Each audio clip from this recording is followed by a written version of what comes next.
O vexame foi grande, mas Mano Menezes não caiu, pelo menos por enquanto. O vestiário do Internacional após a derrota para a equipe do América Mineiro no Estádio Independência foi de reunião, proposta de mudança na comissão técnica e de pacto pensando no Clássico Grenal do próximo domingo. O próprio técnico Mano Menezes admitiu na entrevista coletiva de que o fundo do poço chegou e que não há mais espaço para a queda de desempenho e que a resposta precisa vir a curtíssimo prazo, ou seja, no próximo fim de semana no Clássico. O presidente Alessandro Barcelos aumentou essa perspectiva por parte da comissão técnica, admitindo que talvez se não fosse o Clássico do próximo domingo, a decisão ela fosse outra. A gente vai contar todos os bastidores desse turbulento e movimentado vestiário colorado no Diário do Inter KTO, desta quarta-feira, 17 de maio de 2023.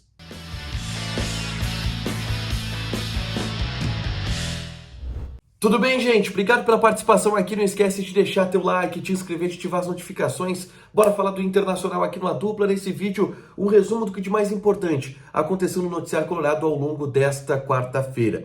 E a gente pede desculpas, o YouTube ele deu uma pane mundial, a gente não conseguiu publicar ao mesmo tempo ou conforme a periodicidade o vídeo pós-jogo que eu gravei na beira do gramado do Estádio Independência e o Diário do Inter KTO. Do Inter, também do Grêmio. Vai ficar tudo meio misturado. Eu tô gravando aqui, nem voltou ainda ao ar a plataforma do YouTube, então conforme a gente for conseguindo subir os vídeos, a gente vai publicando, tá? Mas o YouTube ele estragou completamente o nosso planejamento. De qualquer maneira, se não entrou no ar ainda, ou se já entrou, você pode assistir o vídeo relacionado ao jogo do Internacional. O fiasco, a derrota pelo placar de 2-0, porque vai ter um vídeo exclusivo só falando sobre o jogo, sobre tudo aquilo que está de errado na equipe do Internacional, tá? Mas aqui no Diário do Inter KTO, eu quero especificamente falar sobre o vestiário e a repercussão no ambiente colorado depois da derrota, tá?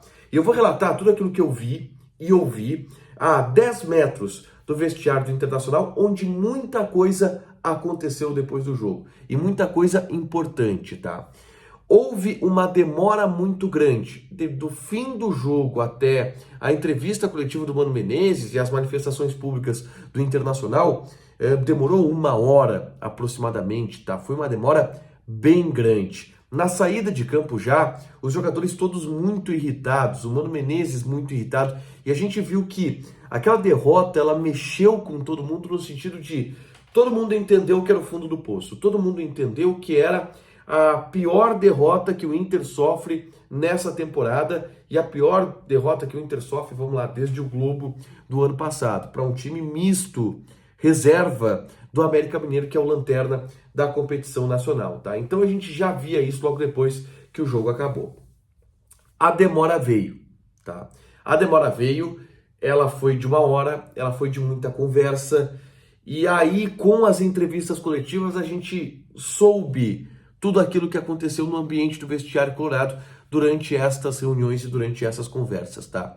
Eu começo trazendo a fala do técnico Mano Menezes, que até foi perguntado sobre o jogo, e ele entendeu que a proposta do América Mineiro é de colocar suas linhas baixas. O América Mineiro fez uma linha de 5, fez com que o Inter tivesse um pouco de dificuldade de criar.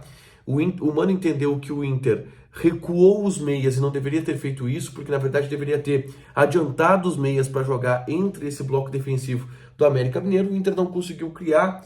Nos primeiros minutos teve algumas chances, mas depois perdeu intensidade, viu o América Mineiro crescer no jogo e teve o lance capital, que foi o do gol do Maurício, que acabou sendo anulado e se transformando em uma expulsão do Alan Patrick, que complicou muito a situação do Internacional na partida. Mas aí a gente vai para as falas do Mano Menezes em relação a ambiente. Eu destaco principalmente as duas principais informações que o Mano Menezes concedeu na entrevista coletiva. Eu perguntei para o Mano Menezes, e o Mano disse que era necessário confiar no trabalho, seguir acreditando, e que houve uma conversa no vestiário do Internacional, onde se debateu a continuidade do trabalho. Essa foi a primeira informação que o Mano Menezes nos deu.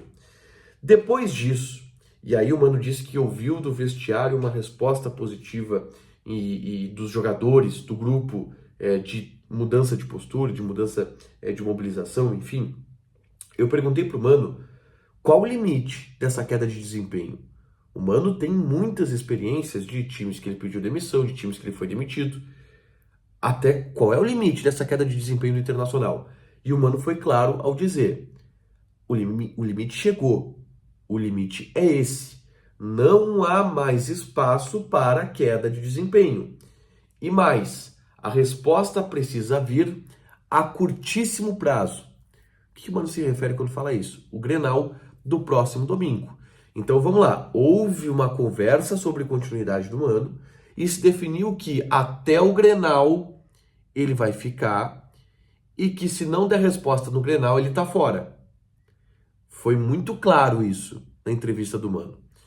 E aí depois, na última resposta, o Mano foi perguntado sobre o que ele ouviu dos jogadores. E ele disse: ouvi algo positivo.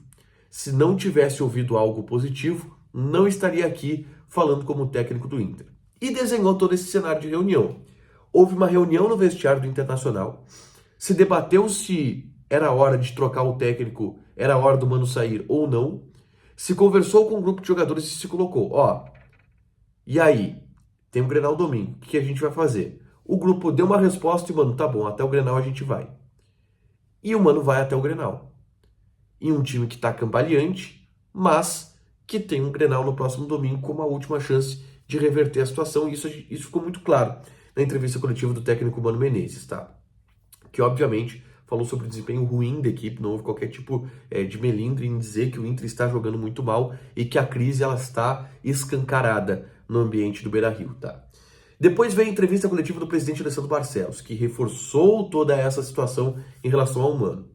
Teve um episódio importante na entrevista coletiva, na pergunta do Jairo Vinck, onde o presidente diz para o Jairo: qual é a solução então? Porque o Jairo cobra do Inter manter os processos, manter o Mano, manter a continuidade de todo mundo. O presidente diz: qual é a solução então? Não tem outra solução. A solução que eu tenho é essa de seguir pelo menos até o Clássico. E ali o presidente matou: olha, se não tivesse o Clássico no domingo, gente, provavelmente o Mano não seria mais técnico do Internacional. Mas, primeiro, há do Internacional um receio de uma troca de técnicos agora, antes do Clássico Grenal. E mais do que isso, o presidente, e aí abre aspas para ele falou que existe um contexto de um clássico importante no domingo, onde haverá uma resposta definitiva para saber se de fato o grupo comprou uma ideia ou não comprou do Mano Menezes para reverter essa situação. Então vai ser tomada a decisão depois de domingo. O Grenal vai decidir a permanência ou não do técnico Mano Menezes. Isso ficou bem claro no vestiário do Internacional antes e depois do jogo. O presidente respondeu outras perguntas. Ele falou, por exemplo, que acha que o Mano não tirou tudo ainda do grupo, que o Mano tem alternativas ainda para gastar e que ele acredita, com base no que o Mano fez em 2022, de que o Inter pode melhorar em 2023. Mas a situação ela é crítica e ela é de último suspiro para o trabalho de Mano Menezes. Se é a direção que vai demitir ou se é o Mano que vai pedir demissão, não sei, me parece até que existe aí um comum acordo, entre aspas. Direção e Mano entendendo que essa é a última oportunidade. E o Grenal é quem vai decidir tudo isso, tá? Para fechar, gente, eu vou falar aqui de KTO, tá? Vou passar algumas odds dessa segunda-feira, dessa sexta-feira, perdão, hoje é da quinta-feira, cara, eu tô perdido nos dias aqui. Quinta-feira, tá? Quinta-feira jogam pela Copa do Brasil, por exemplo, aliás, pelo Campeonato Brasileiro da Série A, no dia 20, dia 20 é sábado, tá? Vai ser a primeira odd que eu vou passar aqui. Santos e Palmeiras, odd do Santos 3.66, empate 3.4 e Palmeiras tá pagando 2. Joga na KTO, te registra lá, coloca o cupom ADUPLA que tu ganha 20% de bônus em cima do teu primeiro depósito. Fechado? Deixa teu like, te inscreve, ativa as notificações que vai ter mais conteúdo aqui no canal. Beijo!